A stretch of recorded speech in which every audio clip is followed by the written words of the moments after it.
Hey, this is Notser, and this is the Tier 8 German cruiser Admiral Hipper. Finally. It has 8 main guns, 12 secondary guns, 34 AA guns, 12 torpedoes, a top speed of 32 knots, total health 37,300.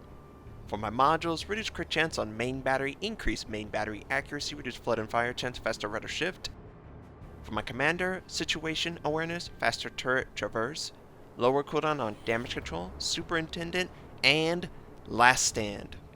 We are on the map Northern Lights, carbon copy on north. I like to cover the 7-8 line. Enemy destroyers love to push either in the 7-8 line or the 5 line. As a cruiser, you should just look to counter. I can't express how strong you are against destroyers. So we all know this. We should at least. What is really different from the York? The Hipper has the same range on its torpedoes, the same amount of torpedoes. It has the same amount of guns, same speed, nearly the same hit points. The difference is really invisible stats, velocity of the shells, and the turret traverse, which isn't invisible, but you have to obviously look for it. The invisible stats for the York dictate that the AP is really slow compared to the HE, which is already rather slow when you compare it to Soviet destroyer guns or the Mogami guns or, Japanese cruiser guns. So it's a challenge to use the York effectively. I find myself using HE a lot more than probably I would like. So in that regard, I am very happy to be on the Admiral. The Admiral has 1-to-1. The AP and the HE have the same, or very close to the same shell velocity. So you can use both interchangeably no matter the distance. There is no better shell, and I would find a lot of times with the York, you would have to use HE at long range because the shell velocity was not good, but it was way better than the AP. So we had HE loaded with the idea that we would engage an enemy destroyer. We don't. That enemy destroyer sent torpedoes, which we hit. The enemy Atago is sending 2 sets. The first set passes harmlessly. The second set we're able to avoid. We switch to AP, and we only do 2,000 points of damage with 3 shells. So, he had good angling. If he would have angled slightly more, we would have done nothing and it would have ricocheted.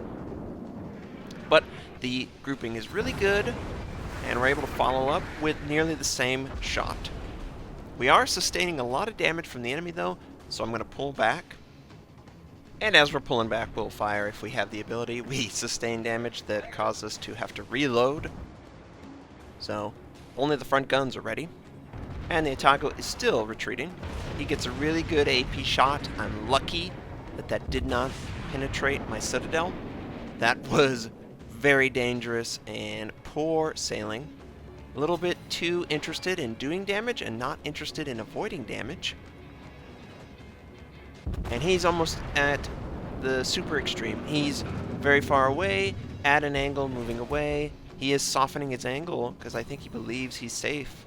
We're able to land 3, have no idea how much damage they did, but we have sustained nearly 50% of our health gone with very little to show for it. We are still spotted by a ship, so that enemy destroyer is probably in the 5 line, I want to say.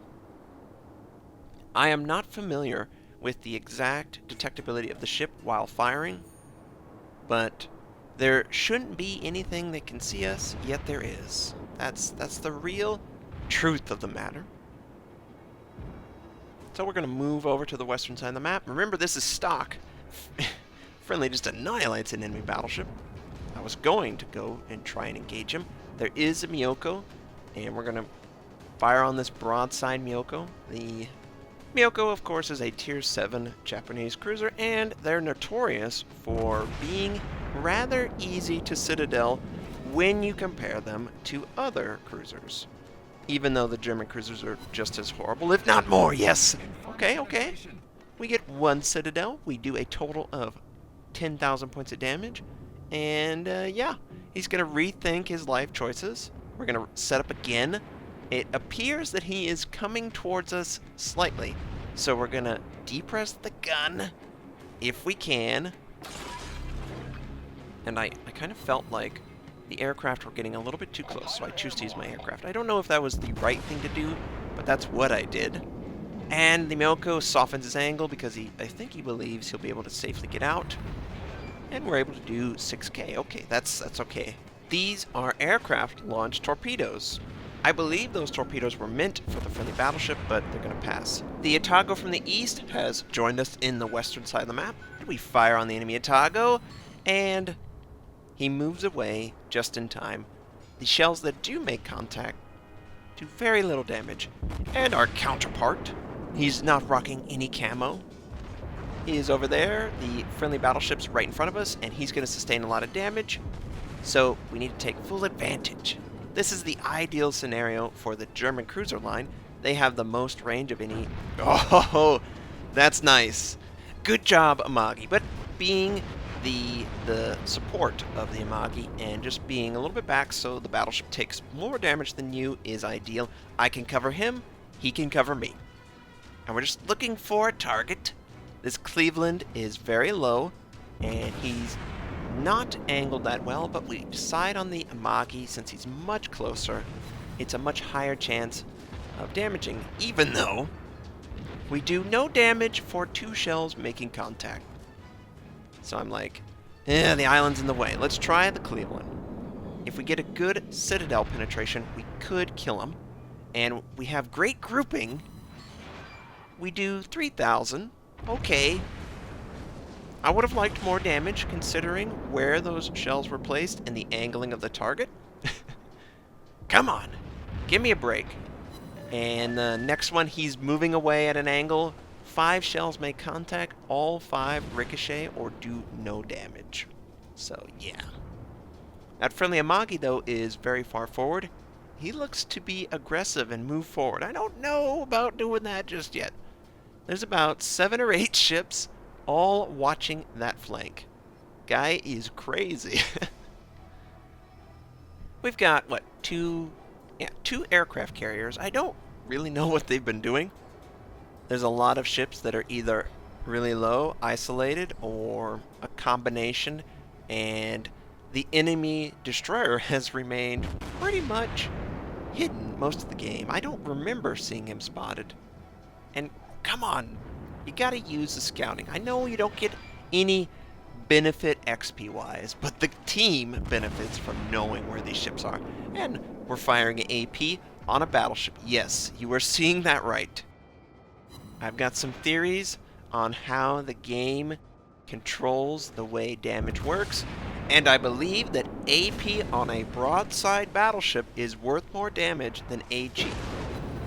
It's just too consistent. Yeah, we did 5K, and we're able to help our teammate follow up with the fire.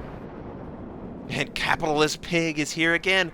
This is the same Atago that, oh yes, we get a Citadel as we're moving away. Very, very lucky, I would say. 10K. He had a perfectly broadside ship. Much easier to penetrate than now. This is basically like, we'll get maybe a little bit of damage, but nothing in the amounts we're looking for. Looks like a friendly dropped torpedoes on him. Only one survived, but it... Oh, that was so close. That must have gone right under the rudder. And this is a challenge for me. Should I fire and get another gun cooldown, or should I wait for the target to show more on their side? It's always a question, what would be more effective in the moment?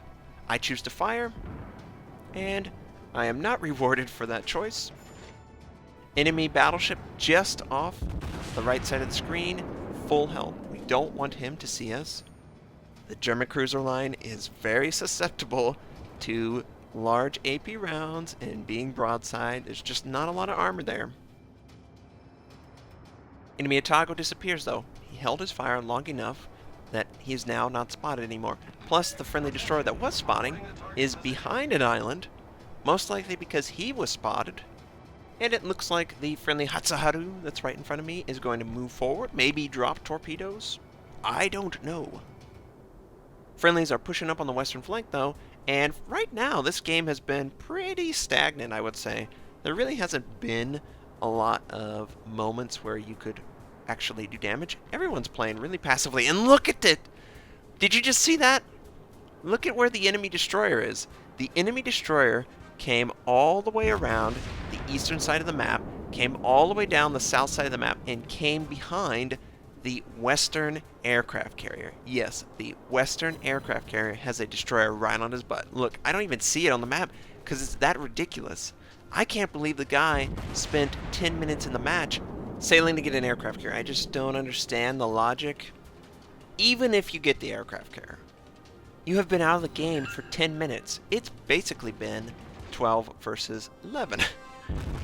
For all intents and purposes, you have not been a factor in the game at all. Your team is down, and most likely it's a loss already. Now, you could get that aircraft carrier, but at what cost? What cost, really? Another enemy Atago? Remember, we were going after Capitalist Pig? Well, this is an expert Atago. There's the Capitalist Pig. We fire on a well-angled Atago, and very unsuccessful. But now he's showing a side. Perfect time for AP Notser. Oh, wait. You don't have it loaded. So we fire the remaining HE, and we load AP. No damage. Oh, it's just awful. Front guns are almost ready. Back guns are still rotating. Waterline shot. Oh, look at that dispersion. The RNG gods. Oh, are you kidding me?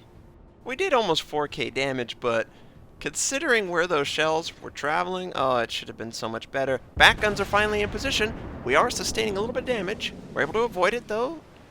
And we're able to fire and do nearly the same amount of damage with terrible dispersion compared to the previous salvo.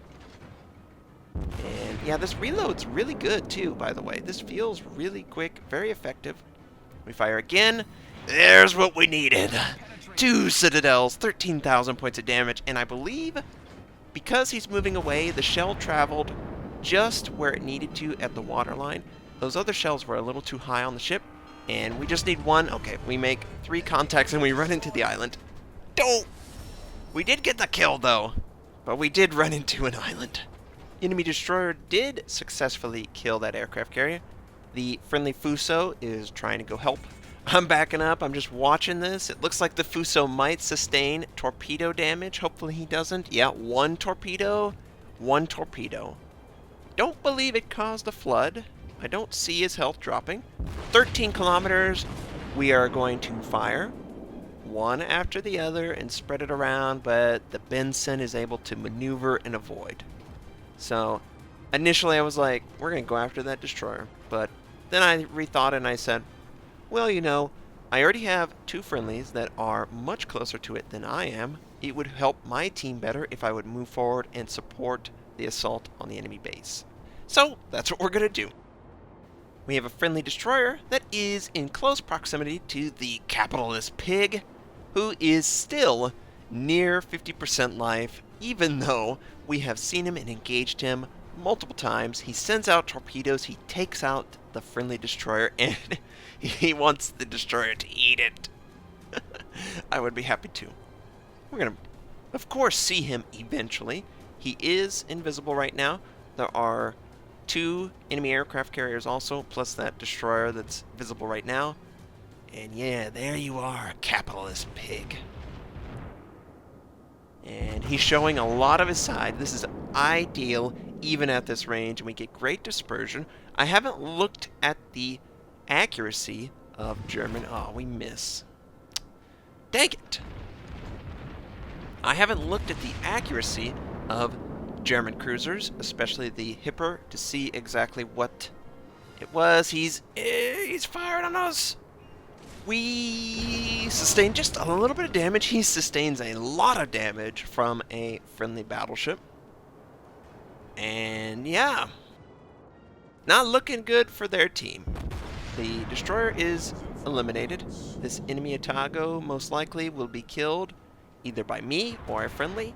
I would love to get him before he escapes. Because I feel like he's just going to run in. He's not going to fire his gun. Friendly fires on the enemy Atago. We sustain a fire from an enemy dive bomber just as we use our damage control. Very poorly executed on my part.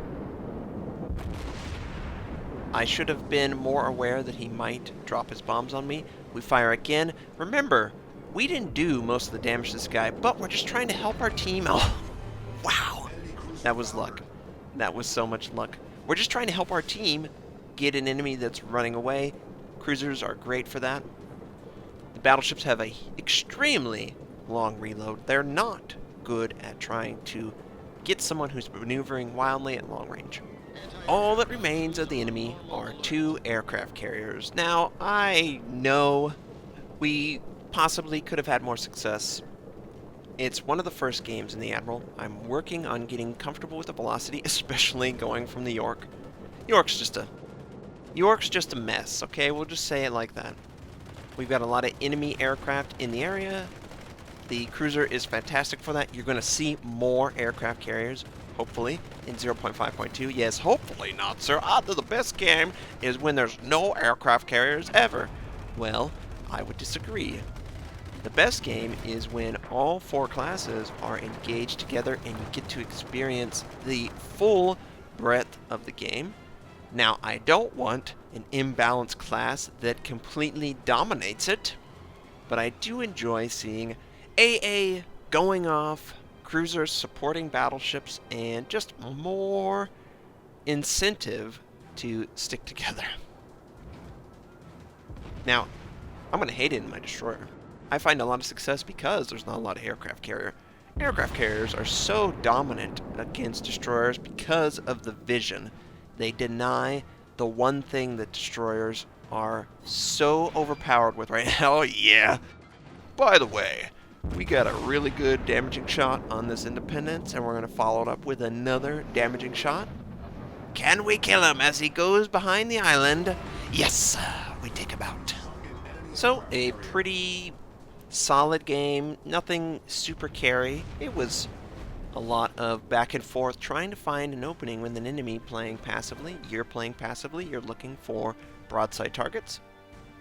3 kills, but it really was 2 kills. We were just making sure that 3rd kill didn't get away from our team. We did do the top XP on our team, but the top 4 or 5 earners were really close, and it was really a team effort to win that game. We did around 100,000 points of damage. It was okay. If you have some Hipper tips, just let me know. I really appreciate all the support. I hope you all enjoyed at least seeing the Hipper. I hope you have a fantastic day, and I'll catch you next time.